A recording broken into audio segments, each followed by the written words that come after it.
JEE advanced 2024లో అన్ని కేటగిరీల్లో 10లోపు 15 ర్యాంకులు సాధించిన నారాయణ. నాలుగోసారి ఆంధ్రప్రదేశ్ ముఖ్యమంత్రిగా ప్రమాణ స్వీకారం చేసిన నారా చంద్రబాబు నాయుడు గారికి, ఉప ముఖ్యమంత్రి పవన్ కళ్యాణ్ గారికి సుమన్ టీవీ తరపున హార్దిక శుభాకాంక్షలు.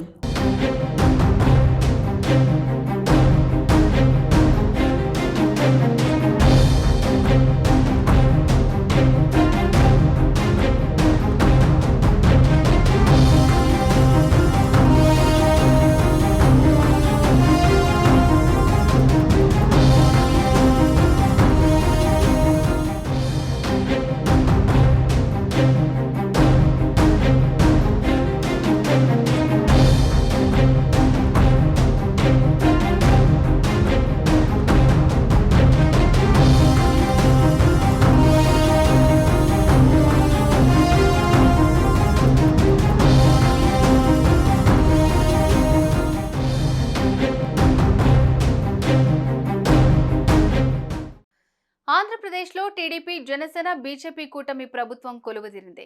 ముఖ్యమంత్రిగా చంద్రబాబు నాయుడు ప్రమాణ స్వీకారం చేశారు. ఈ క్రమంలోనే గురువారం ఏపీ ముఖ్యమంత్రిగా చంద్రబాబు సెక్రటేరియట్లో బాధ్యతలు స్వీకరించనున్నారు. చంద్రబాబు సీఎంగా బాధ్యతలు స్వీకరించిన వెంటనే ఎన్నికల్లో ఇచ్చిన హామీల అమలుపై సంతకాలు చేయనున్నారు.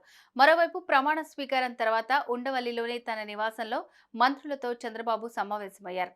మంత్రివర్గంలో చోటు కల్పించినందుకు ఈ సందర్భంగా మంత్రులు కృతజ్ఞతలు తెలిపారు.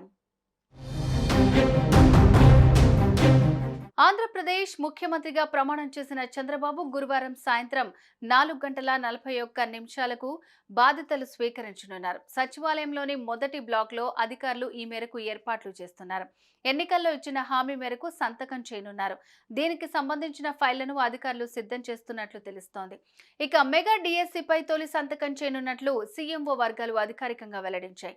గత వైసీపీ ప్రభుత్వం తీసుకొచ్చిన ల్యాండ్ టైటిలింగ్ యాక్ట్ రద్దుపై బాబు రెండో సైన్ చేయనున్నారు. మూడో సంతకం పెన్షన్ 4,000కు పెంచనున్న ఫైల్పై చేయనున్నారు. ఏపీలో అన్నా క్యాంటీన్ల పునరుద్ధరణపై 4వ సంతకం, స్కిల్ సెన్సెస్ జీవోపై బాబు 5వ సంతకం పెట్టనున్నారు. దీంతో బాబు సీఎంగా బాధ్యతలు స్వీకరించిన తర్వాత ఏ ఫైల్పై తొలి సంతకం చేస్తారన్న తీవ్ర ఉత్కంఠకు ఎట్టకేలకు తెరపడింది. ఇదిలా ఉంటే ఏపీలో ముఖ్యమంత్రిగా 4సారి ప్రమాణ స్వీకారం చేసిన చంద్రబాబు కీలక నిర్ణయాలు తీసుకునే దిశగా అడుగులు వేస్తున్నారు. ఇందుకోసం ముందుగా తన పేషీని సిద్ధం చేసుకుంటున్నారు. సీఎంగా ప్రమాణ స్వీకారం తర్వాత తనకు ప్రధాన కార్యదర్శిగా సీనియర్ ఐఏఎస్ అధికారి ముద్దాడ రవిచంద్రను నియమిస్తూ ఉత్తర్వులు ఇచ్చారు. ప్రస్తుతం పోస్టింగ్ లేని రవిచంద్రను తన కార్యదర్శిగా చంద్రబాబు నియమించుకున్నారు.